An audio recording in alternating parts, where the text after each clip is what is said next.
quand on est rentré dans les baraques pour vivre, on pensait que c'était dans des lits superposés, comme on avait vu en prison.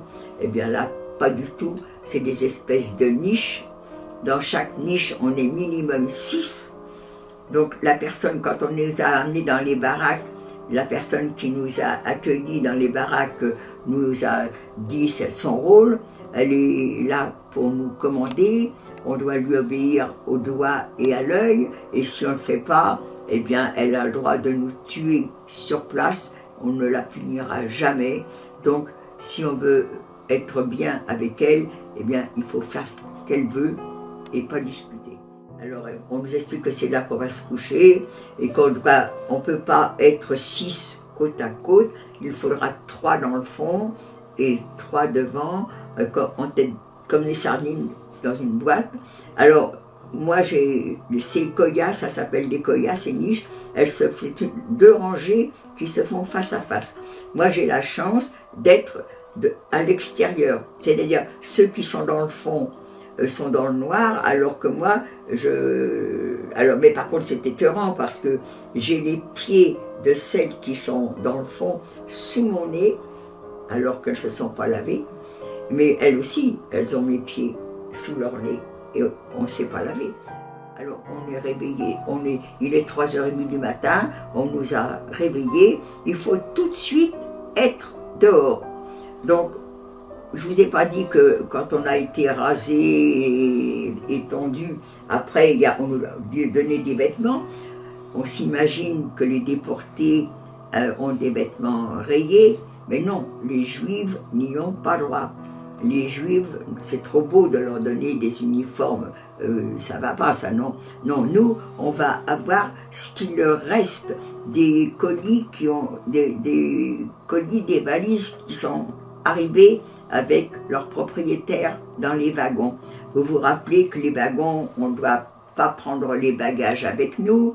Donc quand ils nous disaient que les bagages, on les reverrait dans le camp, ils ne se trompaient pas, mais ça n'allait pas à leurs propriétaires. Ça allait dans un endroit qu'on appelait Canada. Cet endroit, tous les déportés qui avaient la chance d'y travailler, oh là là, ceux-là, ils pouvaient y rester 10 ans dans le camp. Hein. Vous vous rendez compte, ils étaient là chargés d'ouvrir les bagages et de trier ce qui était dedans. Alors, en triant ce qui était dedans, ben, il y avait de la nourriture quelquefois, il y avait des vêtements. Alors, tout ce qui était bien partait en Allemagne, et ce qui n'était pas bien, pour habiller les Juifs ou les Juives. Alors moi, vous aviez des personnes qui distribuaient les vêtements, elles ne regardaient même pas à qui elles les donnaient. Moi, par exemple, j'ai jamais eu de culotte, j'ai jamais eu de combinaison. J'avais eu un espèce de petit pull vert en coton avec une jupe. Et jamais on m'a changé mon pull vert et ma jupe. J'ai fait tout le temps le camp avec. Quand on s'est couché le soir, vêtements, nous, on s'est déshabillés. Même si les vêtements ne sont pas beaux, quand on se couche, on est déshabillé. Déjà, il fallait supporter le contact de cette paillasse qui était vraiment dégoûtante. Et quand on a touché la couverture, ah, quelle horreur, c'était du crin. Mais moi, j'ai cru que j'allais pas m'endormir, et ben je me suis endormie tout de suite. Heureusement, sinon j'aurais été trop dégoûtée. Hein. Et je ne croyais même pas avoir dormi, que déjà on nous a réveillés, et réveillés à coups de bâton. Et à 3h30 du matin, il faut tout de suite être dehors pour l'appel du matin. Donc, au début, on est en quarantaine, donc il n'y a pas de travail obligatoire, c'est des corvées. Et les corvées, ben, on essaye de ne pas les faire, ça fait que comme ça, on se fait, quand on vous en prend pour travailler, vous allez au travail déjà avec des coups que vous avez reçus. Ils ont tous des espèces de bâtons, on appelle ça des schlags, et ils frappent, ils frappent, ils frappent. Au bout de quelques temps, on a appris ce que c'était que la discipline dans un camp d'extermination, parce que ce tri toi tu vas à gauche, toi tu vas à droite, ça n'existe pas dans un camp de concentration. Dans un camp de concentration, vous avez été arrêté, on vous envoie dans un camp de concentration, là il n'y aura pas « toi t'es trop vieille, toi t'es trop jeune, toi t'as l'air malade ». Non, vous avez été arrêté, vous allez rentrer dans le camp, vous allez peut-être y mourir, mais de votre propre mort, on ne vous aura pas assassiné. Seuls les officiers qui déversaient le Zyklon B par le toit peuvent dire comment étaient les gens après. Mais vous pensez bien qu'il n'y a pas...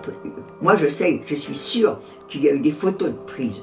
Telles que je connais les nazis, je suis sûre qu'un jour on trouvera des photos là-dessus. Pour l'instant, c'est tellement affreux ce qu'ils ont fait et qu'il y en a quand même encore qui survivent, donc ils le cachent. Mais un jour, on les trouvera, on verra comment que... Et c'était affreux parce que ce monsieur du Sonderkommando, quand ils ont ouvert les portes pour sortir les morts, eh bien raconte, il y avait du sang partout, les gens étaient accrochés, les plus faibles, les plus forts montaient sur les épaules des plus faibles en espérant que là-haut, ils pourraient survivre. Ça devait être affreux. Alors, on est en quarantaine, maintenant la quarantaine est terminée, alors là, vous allez avoir des commandos, c'est selon votre chance. Tous les commandos étaient durs parce qu'on était dirigés par des folles, des hystériques qui n'aimaient que frapper, mais le travail était plus ou moins dur selon ce que vous aviez à faire.